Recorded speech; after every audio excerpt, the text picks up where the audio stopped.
Welcome to the Deep Dive, where we unlock the most important nuggets of knowledge from cutting-edge research. I'm your host. And I'm your expert guide for today. Today, we're plunging into the invisible world of our wireless airwaves. It's a realm buzzing with activity that, honestly, most of us just take for granted. Absolutely. Think about it. Everything from, the super fast 5G speeds we're starting to see to all those smart home gadgets, the navigation in our cars. Even those tiny IoT devices humming away silently. Our demand for just seamless, constant connectivity, it's absolutely exploding. It really is. But beneath all that dazzling data, there's kind of a hidden truth. We're all contending for space on this finite, incredibly precious resource, the radio spectrum. Now, you might think, okay, we must be pretty good at managing these airwaves by now, right? Everything feels so instant, so connected. You'd think so. But a fascinating report from the Federal Communication Commission, the FCC, actually paints a different picture. It reveals this sort of paradox. A paradox? How so? Well, it highlights that while some commercially licensed bands are incredibly crowded, like think rush hour traffic, bumper-to-bumper digital data. Total gridlock. Exactly. Other bands are surprisingly underutilized, almost empty, in fact. And this creates what researchers call radio spectrum scarcity. So it's not necessarily a lack of space overall, but more about how it's allocated, like empty lanes next to a traffic jam? Precisely. It's inefficient allocation. Vast tracts of valuable digital real estate just sitting vacant while other areas are completely jammed up. So, okay, how do we solve this puzzle? How do we, free up those empty lanes without causing total chaos? Well, that brings us to a really ingenious concept called cognitive radio, or CR. Cognitive radio, okay. Imagine a world where unlicensed users, let's call them secondary users or SCUs, can opportunistically, kind of smartly, tap into those empty spectrum bands. Okay. The ones usually reserved for the licensed primary users, the PUs. Okay, so they borrow the empty space, but the key must be not messing things up for the primary users, right? The licensed ones. Absolutely critical. The magic is that they can do this without causing any interference. It's all about smart sharing, dynamic on-demand access to a resource that, under the old rules, is often just sitting idle. But for this clever sharing to work, there must be a catch. There's got to be a foundational step, yeah. There is. And it's absolutely precise spectrum sensing. Those secondary users need to know with unfailing accuracy if a primary user is actually using that channel or if it's truly vacant and ready for borrowing. Sounds simple enough, just listen, right? If only the real world were that simple. A single user trying to do this on their own often struggles. Big time. Why? What makes it so hard? Because of these persistent real-world issues like shadowing and fading. These are terms for how radio signals behave unpredictably in the environment. Shadowing and fading. Okay, break those down for us. What does shadowing mean in this context? Okay, picture trying to pick up a weak radio signal, but there's a massive skyscraper, maybe a mountain range, directly between you and the broadcast tower. Okay, a big obstacle. Exactly. That physical obstacle can block or severely weaken the signal. It casts a literal shadow over its path. So the SU might be in that shadow and hear nothing, even if the PU is transmitting nearby. Got it. And fading. Is that similar? It's related, but more dynamic. Think about your car radio. You drive under a bridge or between tall buildings, and the signal momentarily cuts out or the volume fluctuates wildly, right? Yeah, all the time. Annoying. That's fading. Signals bounce off buildings, they interfere with each other, even atmospheric conditions can cause these rapid fluctuations. It makes it incredibly hard for just one single device to get a consistent, reliable read. Is the channel clear or is it occupied? It's constantly changing. Okay, so a single device is often what? Flying blind? Or at least partially blind because of these effects. That begs the question then. How do we overcome these critical limitations? How do we make sure everyone gets a fair shot at the airwaves, but crucially protect those primary users? That's precisely where cooperative spectrum sensing, or CSS, steps onto this stage. It's a really clever solution. Okay, so teamwork. Exactly. Instead of relying on one secondary user's potentially unreliable, isolated observation, CSS uses a collective intelligence approach. A whole group of cooperating secondary users, or CSUs, they all sense the spectrum independently. So multiple readings from different spots. Right. Then they pool their findings. They send all this collected information to a central hub called a fusion center, or FC. Fusion center. Got it. This collaborative effort is designed to essentially average out and alleviate those individual problems like shadowing and fading. If one user's signal is blocked by a building. Another one nearby might have a clear path. Precisely. By combining multiple perspectives, the fusion center gets a much more robust, much more accurate picture of the spectrum's true availability. It's like having, I don't know, a dozen pairs of eyes on a situation instead of just one. It drastically reduces the chances of missing something important or getting a false impression. That makes a lot of sense. Strength in numbers. But Yeah. you mentioned a hidden threat earlier, even with cooperation. Ah, yes. And this is what's truly fascinating and really the core conflict of our deep dive today. Mm.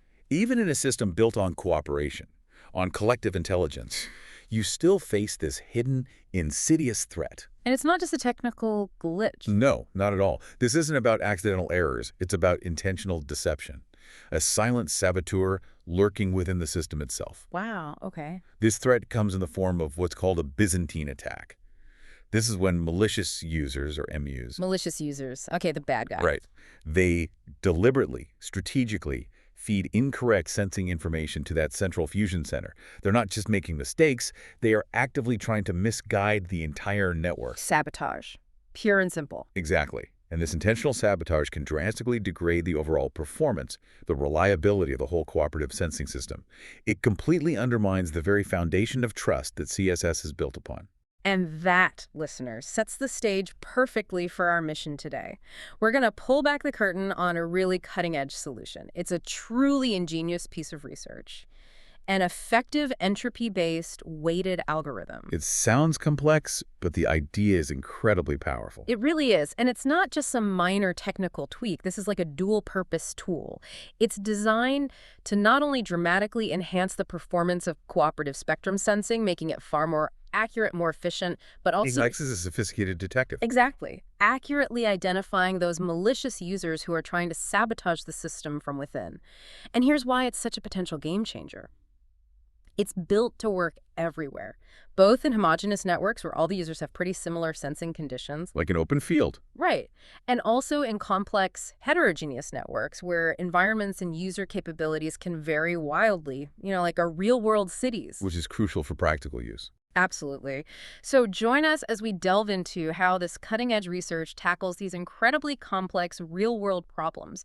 It's really about building trust and resilience into the invisible infrastructure that powers our daily lives, making our wireless world not just more efficient, but fundamentally more secure against these internal threats. All right, let's start by truly decoding this wireless world, getting a grip on the foundational concepts. It all circles back to what we touched on right at the start. That ever-growing wireless resource crunch. Yeah, the demand is just relentless. We're living in this era of unprecedented data demand, a thirst for instant connectivity that just seems to grow exponentially, like every year. Every time you stream a high-def video, every text, every smart bulb connecting. Every sensor reporting data from a factory floor or a farm field, it all adds up. And you're all vying for a piece of that invisible resource, the radio spectrum. That prime real estate, as you called it earlier. Exactly. But instead of land, it's frequencies. And just like real estate, some areas are just overbuilt and gridlocked. Those are the heavily crowded wireless bands constantly humming, facing bottlenecks, congestion. While incredibly vast tracts of this valuable spectrum lie surprisingly empty. Underutilized bands just sitting there. Waiting to be used. So what does this uneven distribution really mean for us? For our phones, our smart homes, the future tech we haven't even imagined yet? Well, it means we're constantly on the hunt for more bandwidth, more space to communicate, more room to innovate. We can't just magically create more radio spectrum. It's a fundamental physical limitation. So we have to be smarter with what we have. Exactly. The only intelligent path forward is to get far smarter, far more dynamic, far more efficient about how we use what we already have. It's about unlocking the potential of those empty spaces. And that's where cognitive radio comes back in, right? As the smart solution. Precisely. It's the genius of CR. In this system, remember, you have your primary users, the PUs. They're the licensed owners, TV broadcasters, emergency services, maybe military communications. The incumbents. They have the rights. They have the exclusive rights, and protecting them from interference is absolutely paramount. You cannot disrupt emergency services, for example. Of course not. Then you have the secondary users, the SUs. These are the clever, opportunistic, unlicensed users who want to borrow those bands. But only when they're empty. That's the golden rule. Only when the primary user isn't actively using them. And this brings us back to that absolutely critical role of spectrum sensing. The listening part. The listening part, but done incredibly accurately. Before any SU can transmit, They must, without fail, detect if a PU is active on that channel. This isn't just a nice-to-have. It is the absolute bedrock of cognitive radio. It's what prevents chaos. It prevents harmful interference. It's what allows for efficient, shared use. Without precise, reliable sensing, the whole system, no matter how clever, just falls apart. The risk of disrupting vital services is just too high. Okay, so if sensing is that critical, why can't a single secondary user just handle it? We touched on shadowing and fading, but maybe unpack those hidden forces a bit more. What makes it so incredibly difficult for just one device? Yeah, it's a great question because it highlights the real-world physics involved. Mm. As we mentioned, single-user sensing often falls short because of those inherent environmental challenges, shadowing and fading. Give us that analogy again, the noisy room. Yeah, imagine trying to hear a very quiet conversation across a large, noisy, echoey room. That's kind of like a single SU, trying to detect a potentially weak PU signal amidst all the background radio noise and interference. It makes sense. So shadowing, again, is when physical obstacles, buildings, forests, even just a terrain block or absorb the radio waves. Like a literal shadow. Exactly. The signal dramatically weakens, sometimes disappearing entirely in that shadow zone. So the SU might be sitting right there. Think the coast is clear, but actually be deaf to the PU because of a building in the way. Right, and fading was the more dynamic one. Yes, fading is trickier. It happens when multiple copies of the same signal arrive at the receiver at slightly different times. Think of echoes bouncing off surfaces. Like sound echoes. Precisely. These echoes can interfere with each other constructively, making the signal momentarily stronger, or destructively, making it weaker or canceling it out.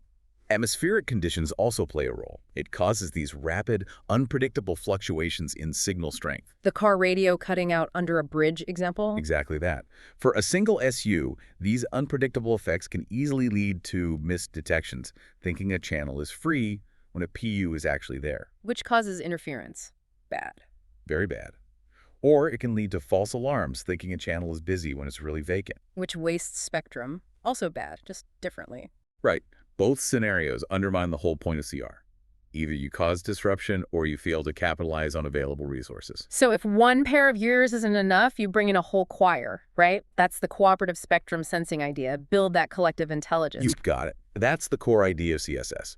Instead of one SU making a decision in isolation, you have a group of cooperating secondary users, CSUs, all sensing independently. And reporting back to base. Reporting back to that central fusion center. This pooling of information dramatically improves reliability. By combining these multiple perspectives, you essentially average out the errors caused by those localized shadowing and fading effects for any one user. So if one CSU is in a signal shadow, Another CSU, maybe just a few meters away, might have a perfectly clear signal. The Fusion Center takes all these reports, weighs them intelligently, we'll get into how later, and gets a much more robust, accurate picture. Is the PU present or not? so it improves accuracy, reduces those misdetections and false alarms, makes the whole system more trustworthy. Exactly. And this cooperative approach needs to be flexible enough for the real world, which is messy. Researchers often talk about two main types of environments here. Homogeneous and heterogeneous, you mentioned. Right, homogeneous is the simpler case.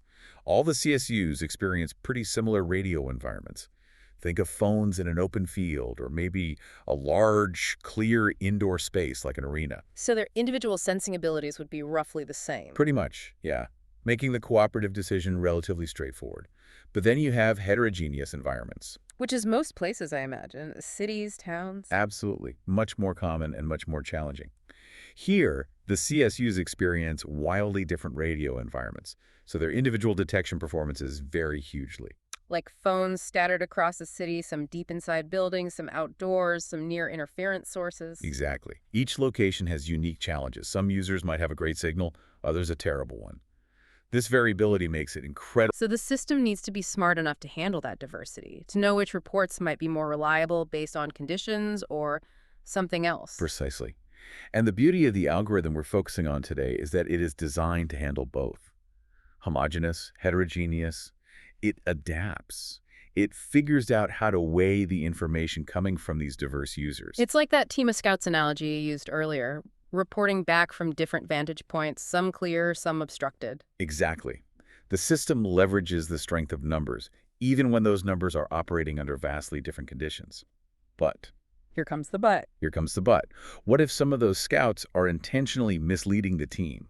What if, instead of just dealing with bad signals or tricky environments, you're dealing with outright deception? The Byzantine attack. The Byzantine attack. This brings us squarely to the core problem this research tackles. All right, now this is where the plot really thickens. Because we're moving beyond just environmental challenges or honest mistakes. We're talking deliberate sabotage. Calculated acts designed to undermine the whole system. Let's define this Byzantine attack properly. It's carried out by these malicious users, MUs, who are part of the cooperative network. Yes, they're embedded within it.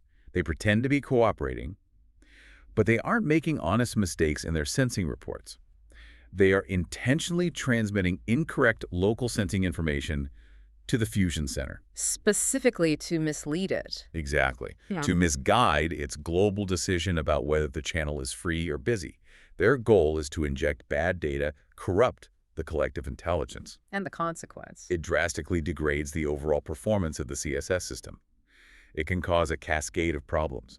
Genuine secondary users might miss out on valuable channel access opportunities because the system wrongly thinks a channel is busy. Frustrating, but maybe not catastrophic. Right. But worse, much worse, it can cause harmful interference with the licensed primary users. Which is the absolute no-no. The cardinal sin of cognitive radio. It undermines the whole premise of peaceful coexistence. And these malicious users, are they just constantly lying? Or is it more subtle? That's part of what makes them tricky.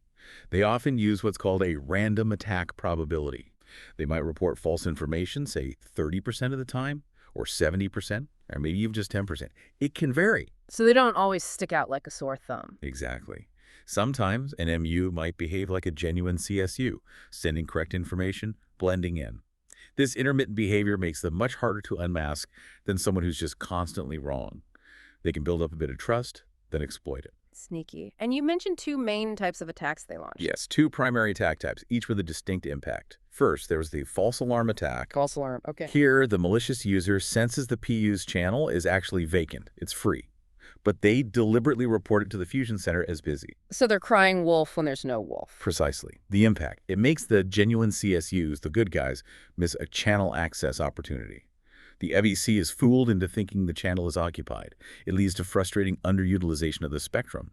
Valuable bandwidth goes unused because of the lie. Okay, annoying, inefficient. What's the second type? The second type is the misdetection attack. And this one is potentially much more dangerous. Misdetection. Sounds bad. It is. Here, the MU senses the PU's channel is, in fact, busy. Someone important, maybe emergency services, is actively using it. But the MU reports it to the fusion center as free. Oh, wow. So they're saying the coast is clear when it absolutely isn't. Exactly. The devastating impact here is that it directly causes interference between the secondary user and the primary user. This isn't just inefficient, it's disruptive and potentially harmful. Imagine jamming emergency communications during a crisis because an SU was misled. That's a nightmare scenario. Let's say the road is clear when a train is coming. Perfect analogy. Both attack types are bad, they undermine trust and efficiency, but the misdetection attack poses that direct threat to critical licensed services. So naturally, researchers have been trying to fight these attacks for a while. This isn't a brand new problem. No, definitely not. People have been working on defenses, but it's proven to be a really tough nut to crack. It's been a bit like an arms race. You build a defense, the attackers find a way around it, or the defense itself causes other problems. Like what? What kind of defenses have been tried, and where did they fall short?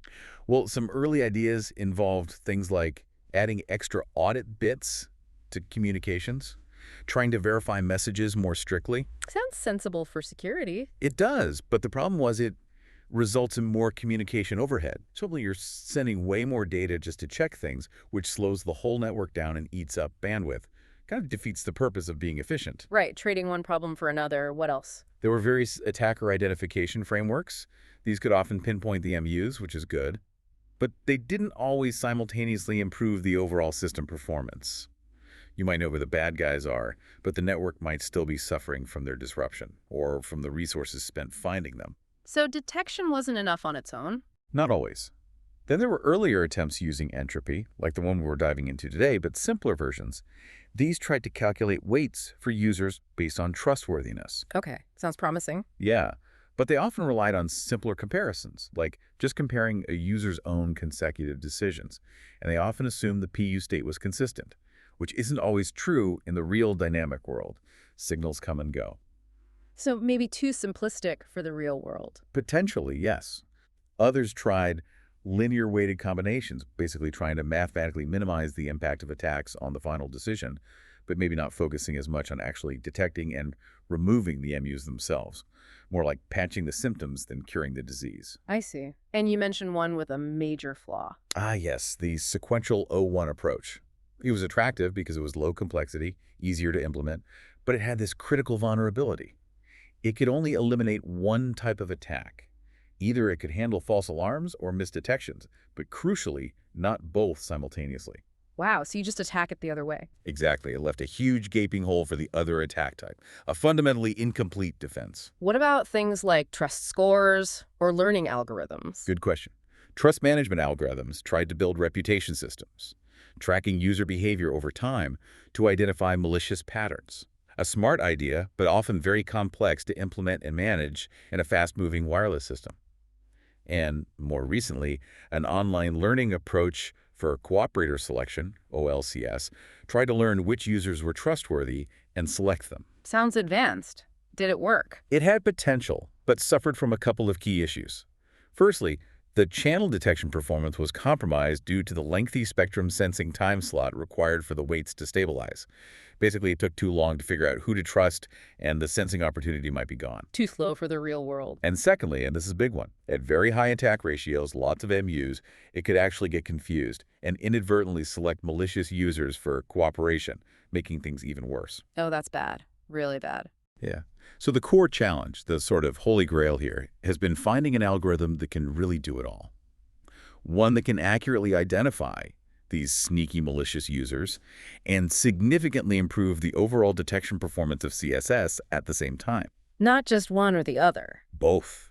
It's been incredibly challenging to implement an algorithm that excels at both identifying the MUs and boosting the network's performance simultaneously. It's like wanting a security system that not only spots the intruder, but also makes the whole house run better just by being there. So how do you build a system like that? One that sees the deception but also gets stronger because of it? That really is the million-dollar question. And the research we're diving into today proposes a very elegant and, as we'll see, effective answer based on this concept of entropy. All right, let's get to the absolute heart of the solution, the clever use of entropy-based weighting.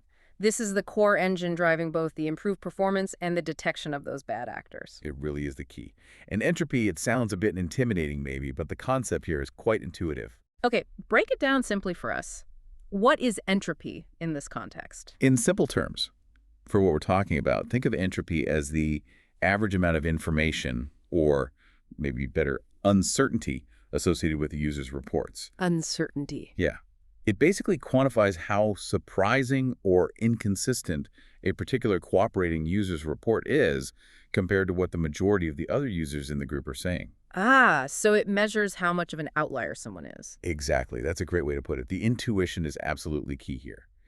If one CSU is consistently reporting results that are wildly different from the consensus from the majority, well, that sends up a red flag. Right. Either their connection is terrible Or, much more likely, if it's consistent, they are a malicious user deliberately trying to manipulate the system.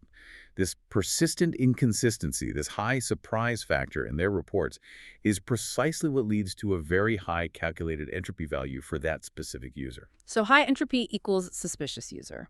Pretty much. A high entropy score is like a flashing warning light on that user's data. It tells the Fusion Center, hey, this information seems unreliable, inconsistent. It might be due to a bad signal, sure, but it could also be intentional manipulation. It flags them for closer scrutiny. Okay, that makes sense conceptually. How does the algorithm actually use this entropy idea step by step to both boost performance and catch the MUs? Right, let's walk through the flow. It starts quite simply with step one, local decisions. Everyone listens. Everyone listens. Yeah. All the CSUs independently sense the primary user's channel. Is it busy? Is it free? And based on that, each one reports a simple binary decision, a 0 for free, a 1 for occupied, back to the central Fusion Center. Standard stuff so far. Okay, basic reports go in. Then what? Then comes the clever part, the detective work by the Fusion Center. Step 2 is about counting discrepancies. For each individual CSU, let's call it CSU K, the FCE calculates a value of SACI K. The SAC is simply the number of times the reported decision of that KCSU differs from what the other CSUs reported within a specific time window. So how often did this user disagree with the crowd recently? Exactly. The researchers used a window of 20 sensing slots, for example. So over those last 20 reports, how often did CSUK say busy when most others said free, or vice versa? The more out of sync they are, the higher their SIG score. Okay, a disagreement counter. Then step 3 is to turn that raw count into a probability of difference, PKRD. The FDC essentially normalizes that discrepancy count, CKOK, giving a probability that CSUK's report will be different from others in any given slot within that window. It gives a clearer statistical measure of their inconsistency. Makes sense. Probability is more useful than just a raw count. Right. And this leads directly to step 4, calculating entropy. Using that probability of difference, PKRD, the Fusion Center computes the entropy gate for each CSU. And let me reinforce this again. A higher value of entropy indicates that the CSU is not credible. Because they're inconsistent. Exactly.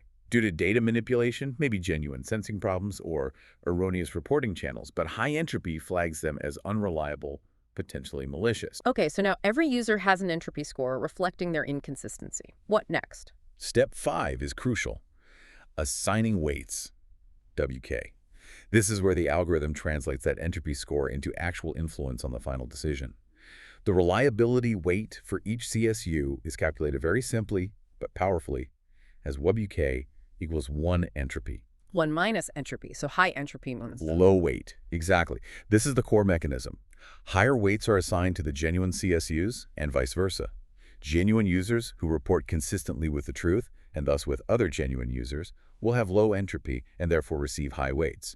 Their opinions count more. And the malicious users. Malicious users with their deliberately inconsistent reports will have high entropy.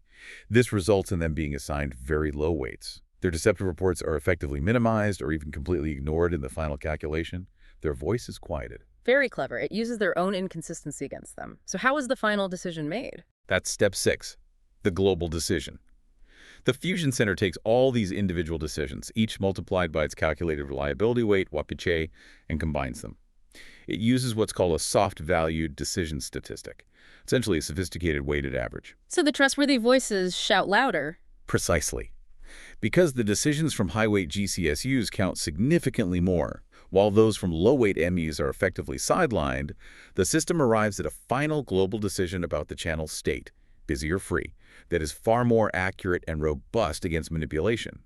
It's like a jury giving more credence to credible witnesses. Okay, that covers the performance enhancement side. How does it do the detective work, the actual identification? Ah, yes, the dual power. This algorithm isn't just about compensating, it's about actively identifying malicious users. It doesn't just ignore them, it points them out. To do this, the FCE computes an overall score, SK, for each CSU. This isn't just based on one window. It's accumulated and refined over many sensing iterations, let's say L iterations. It reflects how consistently a CSU's reports differ from others over a longer period. This gives a more robust measure of their long-term behavior and trustworthiness. So it builds a reputation score over time. Kind of, yes, based on their persistent inconsistency. Then the system has specific criteria to formally declare someone an MU. A CSU is flagged as malicious if its overall score, 6K, goes above a certain calculated mean threshold. Okay, a high score means trouble. Is that it? Not quite. There's a second check for robustness. It also looks at the variance, the spread, of all the scores across the network. This variance also needs to be above another threshold. Why the variance check? It helps avoid false positives. If all scores are kind of high due to noisy conditions, the variance might be low. But if there's a distinct group of users with much higher scores than the rest, the variance will be high, indicating a real cluster of potential MUs, not just overall noise. This two-pronged check, high individual score and high overall variance, gives much higher confidence in declaring someone malicious. Smart. It requires clear outliers. Exactly. And here's the really elegant part, the self-correction feature. What happens if there are actually no malicious users present? Good question. Does it start accusing innocent users? No, and that's the beauty. In the case where no MUs are present, the inconsistency scores, CCOA, for all the genuine CSUs will be very similar, very low. Therefore, their overall scores, SK, will also be very similar and low. This means the variance across all scores will be small, below the threshold 2.2. So the second check fails. Right. And the algorithm correctly would declare all the CSUs as genuine CSUs. It doesn't cry wolf. It accurately assesses the trustworthiness of the entire network. This proves its reliability and, crucially, avoids falsely accusing innocent users, which is vital for maintaining cooperation. It's a robust, adaptive, and fair system. Okay, the theory sounds incredibly promising, elegant even. But now for the moment of truth. The proof in the pudding. How did this entropy-based algorithm actually perform when they simulated it? Did it live up to the hype in rigorous testing? That's always the critical question, isn't it? And the researchers conducted extensive work here, both deep theoretical analysis to mathematically prove the concepts, and then rigorous simulations to see how it behaved under various conditions. The results are, frankly, very compelling. Let's start with the theory. Did the math back up the intuition? It did. They mathematically derived the exact probabilities involved. Specifically, the probability that a genuine CSU's report differs from a malicious user's report, they call this PGM, and also the probability that a genuine CSU's report differs from another genuine CSU's report, PGG. Okay, comparing good versus bad and good versus good. Exactly. This provides that solid mathematical foundation for the whole approach. It's not just hand-wavy, it's calculated. And what was the key finding from that theoretical work? The absolute critical finding was this.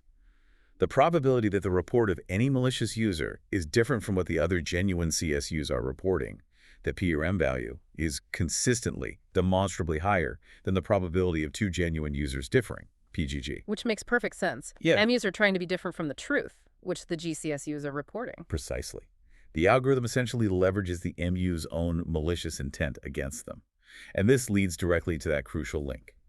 Because MU's reports are inherently more inconsistent, their calculated entropy is always higher than the genuine users. The uncertainty signature we talked about. Exactly. And crucially, their entropy increases as their attack probabilities increase. The more aggressively they lie, the higher their entropy score becomes. So the harder they try to sabotage, the more they stand out to the algorithm. That's the beauty of it. This directly translates into the algorithm assigning them lower and lower reliability weights, WK1 entropy. Their own attempts at disruption make them less influential. And you mentioned the theory matched the simulations. Remarkably well. The paper notes that the theoretical analysis curves and the simulation result curves almost overlap. This is huge. It means the mathematical model accurately predicts the real-world simulated behavior, validating the robustness and correctness of the entire approach. It's not just theory. It works in practice, at least in simulation. Fantastic. Okay, let's get into those simulation results then. How did it stack up against the other algorithms we discussed earlier, the ones with limitations? Right, the performance comparison. They ran these simulations under carefully controlled parameters, things like setting the probability of the primary user being present, setting baseline error rates for genuine users, defining the sensing window size, A20 slots, and running tens of thousands of iterations for statistical reliability, apples-to-apples comparison. Good scientific rigor. What about that really tough, heterogeneous scenario? The messy city environment with lots of attackers. Yeah, that was a key test. They simulated a network with M40 CSUs, deliberately giving them varying individual sensing capabilities, different error rates, PM, to mimic diverse real-world conditions. And, importantly, they used a very high attack ratio, brutal 0.8, meaning a whopping 80% of the users were malicious. Wow, 80% in use. That's trying to find the truth in a sea of lies. How did the algorithm do? It did incredibly well. The results show the proposed algorithm significantly outperforms the other existing algorithms they tested against, including the previous entropy-based one, the flawed sequential O1 approach, and the online learning OLCS method. Significantly outperforms. Can you quantify that? Yes. Specifically, in this highly challenging heterogeneous scenario, the proposed algorithm achieved a 30.66% improvement in the overall detection probability, QD, compared to the best-performing existing entropy-based algorithm when measured at a standard false alarm probability, QF, of 0.1. Over 30% better in the toughest conditions. That's huge. It really is. It demonstrates a massive leap in reliability precisely where it's needed most in complex, compromised networks. And it makes sense why the others failed there, right? The sequential one only handled one attack type. Exactly. It was vulnerable. And the OLCS, the online learning one, just got overwhelmed. With an 80% attack ratio, it couldn't distinguish friend from foe effectively, and likely ended up trusting malicious users, leading to poor performance. Our proposed algorithm didn't fall into that trap. Okay, so it aces the hard test. What about the simpler homogeneous scenario, where conditions are more uniform? They tested that too. Here, they used fewer users, but varied the attack ratio. Mm. As you'd expect for all the algorithms, the overall detection probability naturally decreased as the percentage of malicious users went up.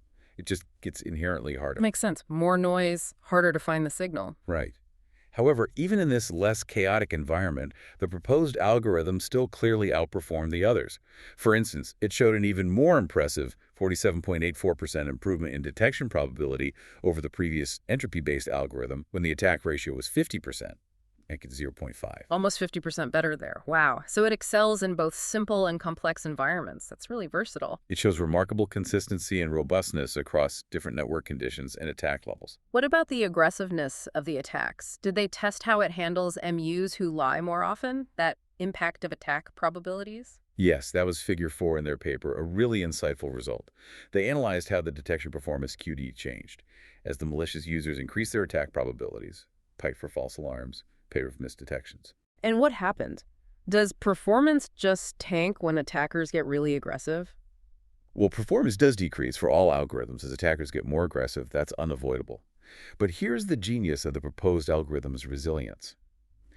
When MUs attack with very high attack probability, say, they lie 70% or 80% of the time, their calculated entropy skyrockets, getting very close to 1, the maximum. Because they're being super inconsistent with the genuine users? Precisely. And because their weight, WK is 1 entropy, this means the algorithm assigns them extremely low weights. It effectively neutralizes them on the fly, recognizing their high level of deception. So their own aggression makes them powerless. Exactly, the result. Even when facing highly aggressive attackers, TG-PyK dummy.7, the proposed algorithm maintained an incredibly high detection probability of 0.9254, over 92% accurate. In contrast, the existing entropy-based algorithm they compared against plummeted to just 0.4077, around 40% accurate, under the same aggressive attack. That difference is just staggering. It highlights the proposed algorithm's incredible ability to stay trustworthy even under intense, sustained attack. It truly turns the attacker's main weapon, deception, into their own undoing. Okay, this is incredibly impressive on the performance side. But what about the other half of the promise? The attacker identification in action. Did the simulation show it could actually point the finger at the right culprits? Yes, and this is perhaps the most satisfying part. It's one thing to perform well despite the MUs, but quite another to reliably identify them. The algorithm uses that overall score, SCAC, accumulated over time to do this. How did they show this worked? They presented plots, like Figure 7, showing the calculated ESC score for each user in the network over the simulation run. In a setup with, say, 10 users, where the first 4 were designated MUs, the plot clearly showed the SEC scores for those first 4 users climbing significantly high compared to the scores of the other 6 genuine users, GCSUs, which stayed low, close to 0. A clear separation between the good guys and the bad guys based on their score. A very clear separation. What's really impressive is that the algorithm was efficiently identifying these MUs even at a significantly less probability of attack. Even when the MUs were only attacking subtly, say with PAMP equals 0.1, lying only 10% of the time, the system could still reliably distinguish them based on their accumulated score over time. So it can catch even subtle, sneaky attackers if you watch long enough. Exactly. And logically, as the attack probabilities increase, PAM and P go up, the gap between scores of MUs and the GCSUs increases. The more they lie, the higher their score climbs relative to the genuine users, making identification even easier and more definitive. Did they show a specific example of it working with the thresholds? Yes, they showed a scenario, M10 users, MB4 MUs, PAMPO 0.3 moderate attack. The plot included the calculated threshold line. The scores for the first 4 CSUs, the designated MUs, were clearly above the threshold, while the scores of the genuine users remained well below it. A clean, correct identification. Perfect. And crucially, what about the no MU case? Did it avoid false accusations? Absolutely critical point, and yes, it handled it perfectly. They confirmed that when no malicious users were present in the simulation, the ESC scores for all users remained consistently low and very close to each other. This resulted in a low overall variance, below the threshold to... And so the algorithm correctly concluded. It correctly would declare all the CSUs as genuine CSUs. No false alarms, no innocent users flagged. This proves its reliability and trustworthiness. It catches the bad guys when they're there and correctly recognizes when everyone is playing fair. It avoids the cry wolf problem. What an incredible deep dive that was. We started with this huge, exploding demand for wireless connectivity and that strange paradox of spectrum scarcity, crowded lanes right next to empty ones. Yeah, the inefficient use of a precious resource. Then we saw how cognitive radio and cooperative spectrum sensing offer this brilliant way forward, smart, opportunistic sharing. But that reliance on cooperation opened the door to a serious threat. The Byzantine attack. Those malicious users hiding inside the network, deliberately feeding bad information to the fusion center to cause chaos or gain unfair advantage. Undermining the whole system. But then we explored this truly elegant solution, the entropy-based weighted algorithm.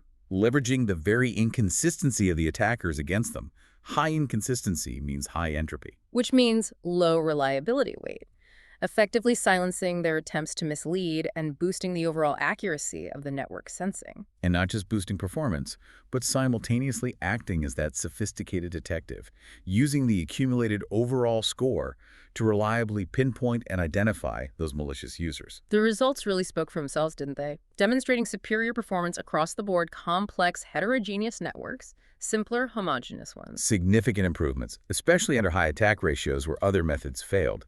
And that incredible resilience, maintaining high accuracy, even when attackers were being extremely aggressive. Plus, that crucial ability to accurately identify the MUs, even subtle ones, while correctly recognizing when everyone is genuine. It really feels like a game changer.